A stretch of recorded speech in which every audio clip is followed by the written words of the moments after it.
Assalamualaikum warahmatullahi wabarakatuh. Halo semuanya, perkenalkan nama saya Putri Syifaulia Agustina.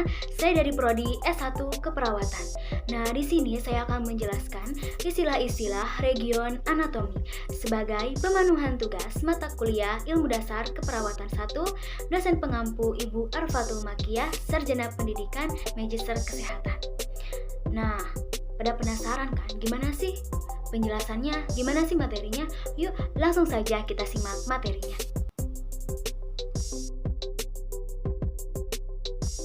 Oke teman-teman semuanya, langsung saja kita pada materi istilah region anatomi.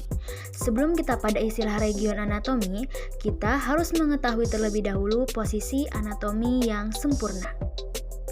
Yang pertama yaitu berdiri dengan tegak, dengan kepala, kedua mata, dan jari kaki menghadap ke depan. Selanjutnya yaitu kedua tangan di sisi tubuh dengan telapak tangan terbuka ke depan. Dan yang terakhir, kedua kaki merapat sedikit dan mengarah ke depan terbuka. Yuk, langsung saja kita pada istilah region anatomi. Istilah-istilah arah. Arah dan bidang anatomi pada seekor kanguru. Bidang gerak. Yang pertama yaitu bidang sagital, yaitu bidang yang membagi tubuh menjadi dua bagian kiri dan kanan. Yang kedua yaitu bidang frontal atau koronal atau lateral, yaitu bidang yang membagi tubuh menjadi dua bagian depan dan belakang.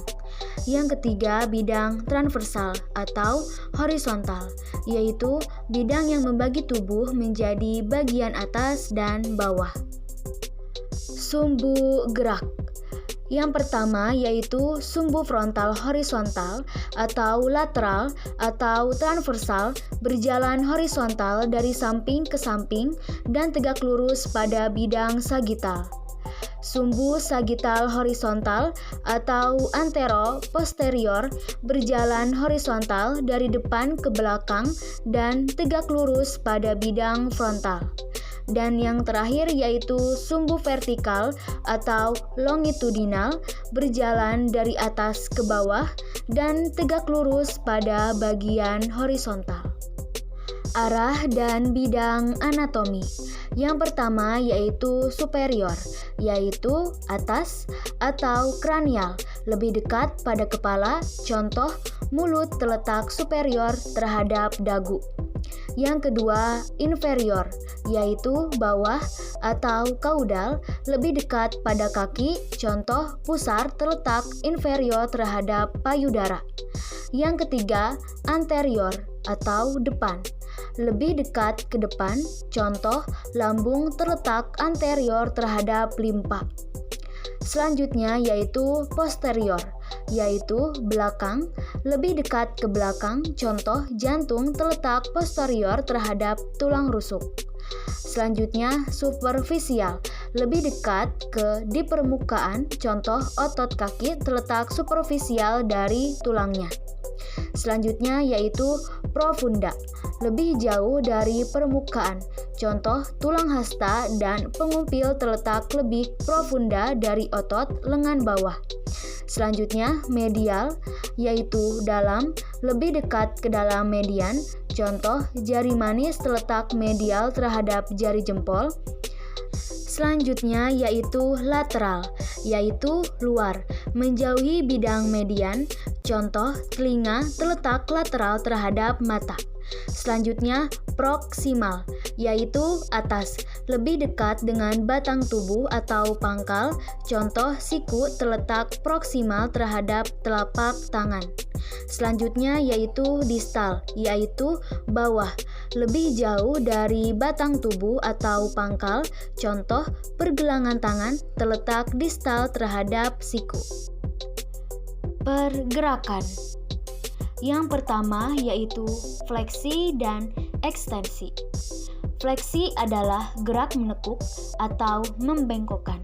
Ekstensi adalah gerakan untuk meluruskan, contoh gerakan ayunan lutut pada kegiatan gerak jalan.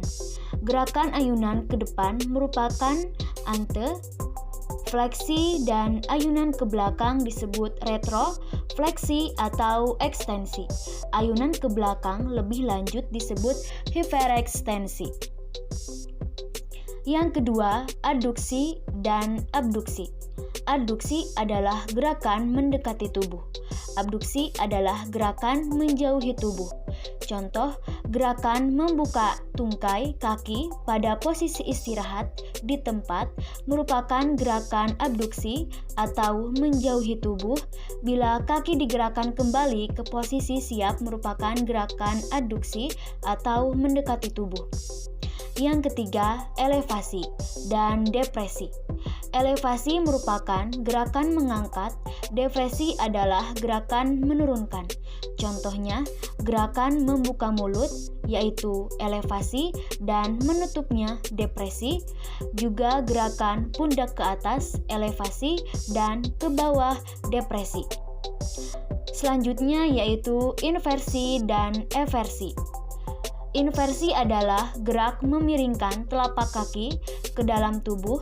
Eversi adalah gerakan memiringkan telapak kaki keluar. Juga perlu diketahui untuk istilah inversi dan eversi hanya untuk wilayah di pergelangan kaki. Selanjutnya yaitu supinasi dan pronasi. Supinasi adalah gerakan menengadahkan tangan. Pronasi adalah gerakan menelungkupkan. Juga perlu diketahui istilah supinasi dan pronasi hanya digunakan untuk wilayah pergelangan tangan saja. Dan yang terakhir, endorotasi dan eksorotasi. Endorotasi adalah gerakan ke dalam pada sekeliling sumbu panjang tulang yang bersendi atau rotasi. Sedangkan eksorotasi adalah gerakan rotasi keluar. Nah, itu mengenai penjelasan materi istilah-istilah region anatomi. Gimana? Udah paham kan? Apa sih istilah-istilah region anatomi? Oke, terima kasih untuk perhatiannya dan mohon maaf atas segala kekurangannya. Wabillahi taufiq wal hidayah. Wassalamualaikum warahmatullahi wabarakatuh.